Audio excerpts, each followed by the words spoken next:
Hi there and welcome to Hyundai Power Products.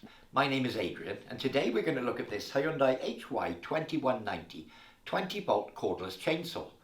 So I'm going to open the box, lay the contents on the table and then we'll go through some assembly. So I've laid the contents out on the table. First of all, you get the chainsaw head unit itself. Then we have the chain bar cover, the chain in this bag here. We have the battery charger, and finally the user manual. Now I do recommend that you read the user manual thoroughly before use. So with this machine being a rechargeable battery model, it makes sense that the first thing we do is going to make sure that the battery is fully charged. So we have the battery charger and battery here. I've just removed this little protective cover and it plugs into a standard 13 amp domestic outlet. So that will plug the charger in. And to fit the battery, you'll see the slot here. We point that blue tab down and it simply slips firmly down into the slot there, and that would be in the charge position. To remove it, we simply pull it back out again. So we'll show you these lights. So I've just taken the battery out of the box, and if I push this little button here, you can see the 3 LEDs. 2 of them have lit up blue, so there is partial charge in this battery, but I want to charge it fully. So I've plugged in the battery charger here. I'm just going to put the battery into its dock and push down.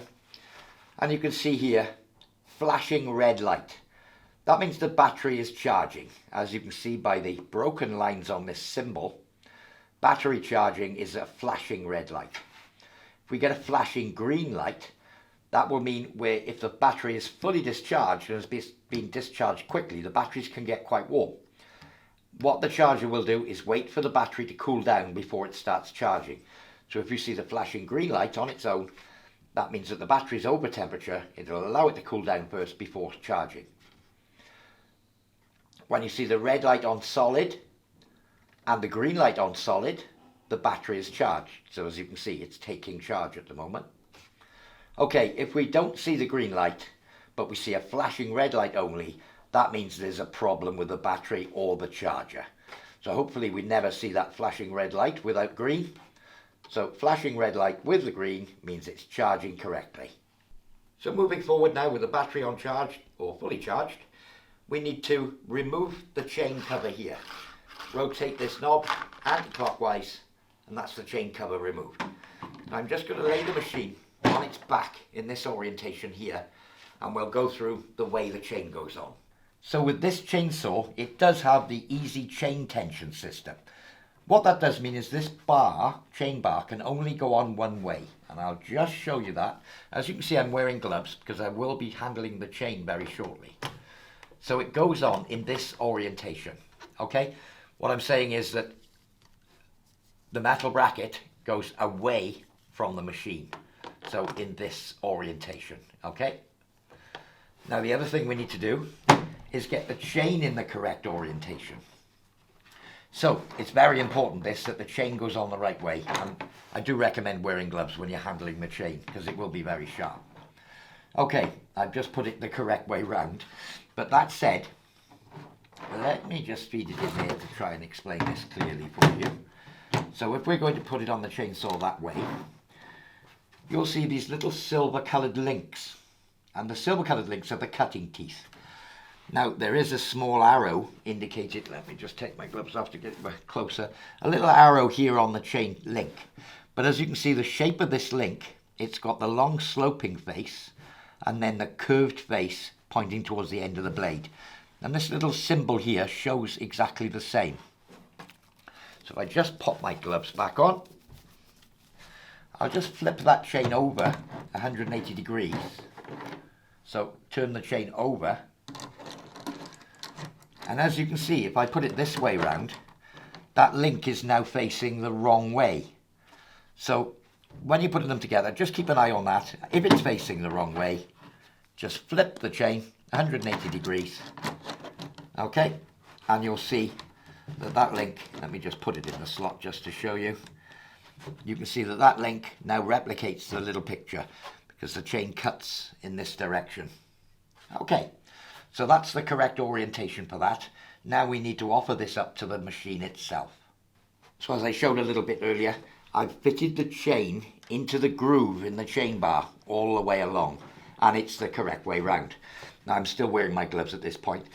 Can I just say, as an add-on to the video, that whenever you're using a chainsaw, it's a very dangerous piece of equipment. Even though this is a small battery-powered unit, it's just as dangerous as, say, a 20-inch petrol chainsaw.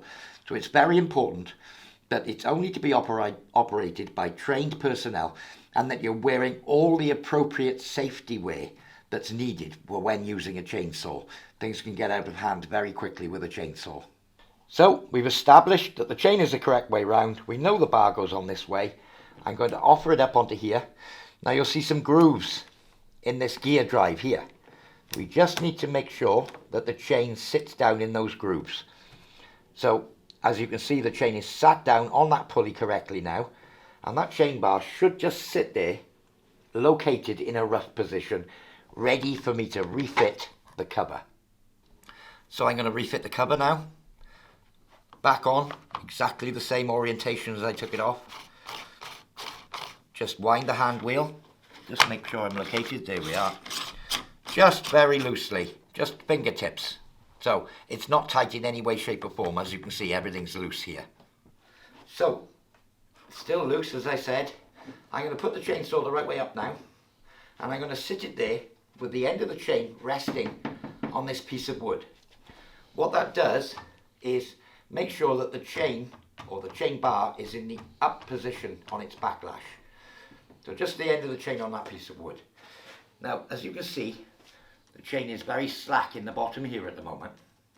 When I start doing up this hand wheel, it'll take up the tension on the chain. So if I do that, start tightening it up, the chains come up into place. That's starting to rotate further and further now, and I'll just keep going until that's firm. So, as you can see, that has tensioned the chain. Now, an important thing with these chains and small chainsaws, or large chainsaws as well, is that when you commence use of the chainsaw, the chain over the first minutes and hours of use will do an initial stretch. So this chain will become loose.